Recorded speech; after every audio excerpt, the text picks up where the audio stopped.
butterfly-ish. Butterfly, a little fluffy. Okay, let's go. Little things. We're not going yet. Okay. I do usually do a high five, so just so you know. It's going to At be a the high beginning five. or Yeah, the- at the beginning and probably at the end. Okay. I'm like kind of a high fiver, I think. Hi, Nicole. Hi, Nikki. How are you? Good. That was very authentic and it's like I just saw you, right? So it's been a couple days now, but what did you do last weekend?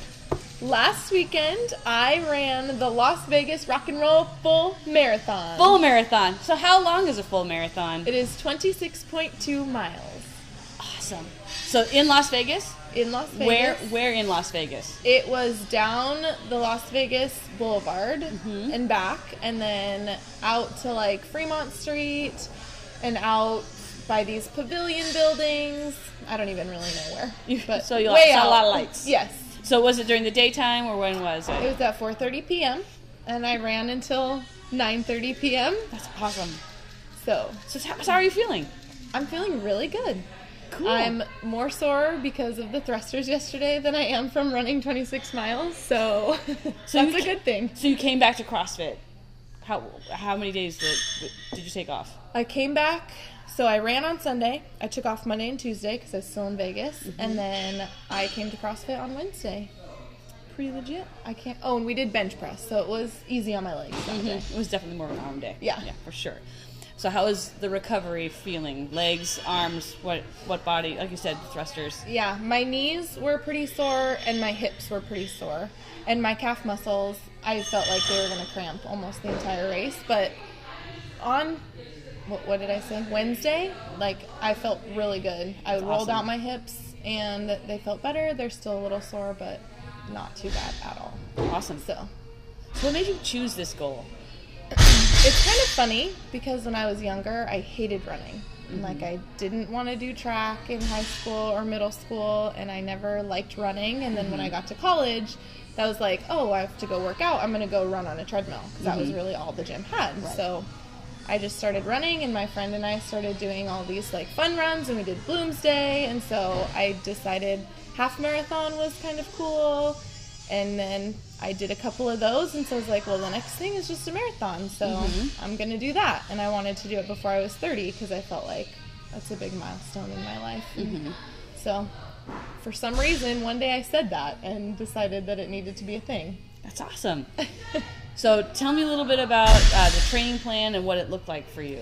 So Did you stop CrossFit entirely? no, not at all, actually. I went to CrossFit 4 days a week. At least. Sometimes I did still go all 5 days, and then I ran 3 days a week. And 2 of the days were like interval trainings where I would run 400s or 800s, and then on Sunday, usually, I ran a long run. Awesome. And yeah, I was still able to keep up with all the CrossFit things. I didn't make as many like lifting gains as I normally felt like I would have, but I was still able to do most of the workouts as I usually would have, even though I was adding the running. So Cool. So how long was that you spent for the training plan? I think with the race week, it was 13 weeks total. So Cool. So they had the taper week was kind yeah, of yeah. low, I didn't low really do volume. anything. Yeah. So what kept you going during the marathon? What did you think about? Like during the race? Okay. So a few things. For some reason, I had this really great sense of self-talk going on. And I was like, every time I heard the little mile marker in my ear, I was like, you are doing so good right now, Nicole. You're not even sore yet. Your pace is perfect. And Awesome. So that was really nice. And then a couple of times I checked my phone because I was making sure I was on the right trail. And I had a million text messages from people who were like watching me, and it was like, good job, you got this, you're my hero, you're doing so great. And so if I needed a little pick me up, anytime I just like pulled out my phone and just glanced back at my messages. And so that was really nice also. And then also my training, I felt like I tried to go faster. Or I didn't necessarily try, I was just going at what speed I thought I was going to be running at, and it was faster than I was going to, and so it was really nice when I actually ran. I felt really good because I had trained harder than I needed to, and so that was really, really helpful. Yeah, I think there is some really cool stuff with the training plan that you did. They talk specifically about like doing speed work, making that actually like protect you so you're ready for it, like the slower distance. Yeah, so cool. So you saw? Did you see anybody that you knew along the run? I didn't. My friend actually ran the half marathon, and Caitlin and Kimberly, when they were watching, said that we were running right next to each other. Like, so our paces were so close that we were like had to have been right next to each other. But I never saw her. And I didn't know anybody. My sister's friend ran the half, and I didn't see her. I didn't see anybody that I actually knew. Just doing your thing. Yeah. When I missed my turn, I did talk to quite a few people and check to make sure, like, did I miss this? Was I the only one that missed this? And a couple of them had missed it too, so it was fine. But yeah, I did make a few new friends on the way. Good. So there were some good signs. Yeah. Okay. So what was one high point and one low point? I think that the high point for me was mile 20. And it was just that realization that I had never ran anywhere close to 20 miles before. And I had just done it. And it was so cool.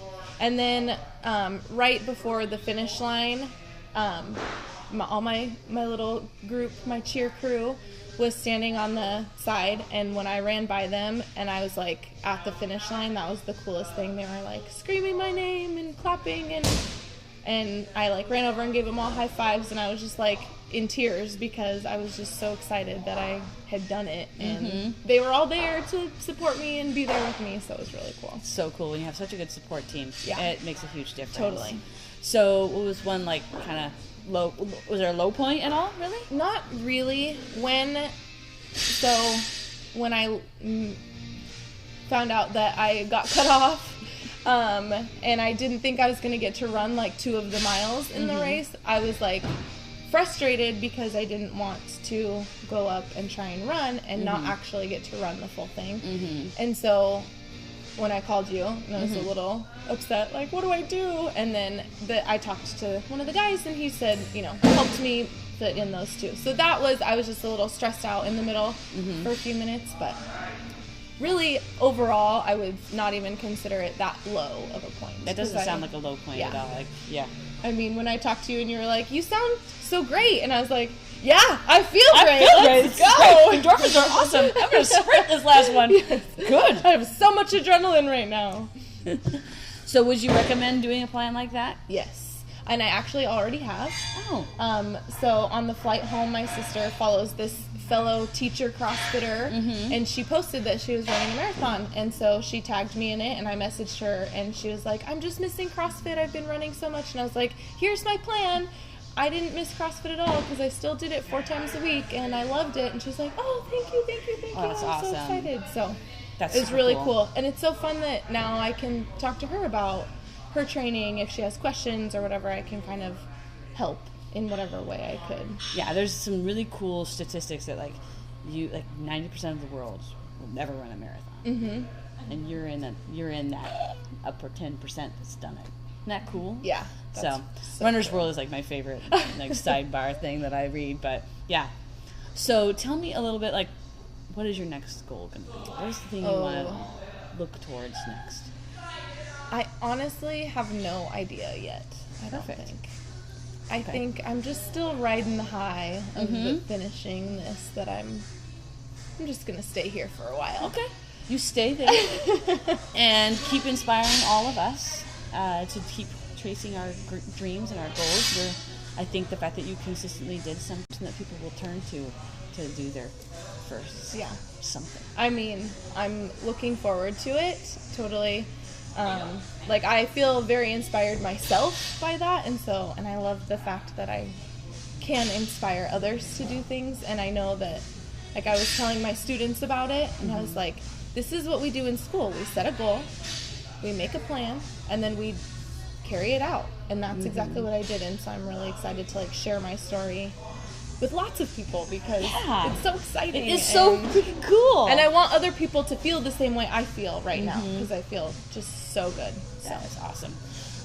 Real quick question, how many MEPs did you get?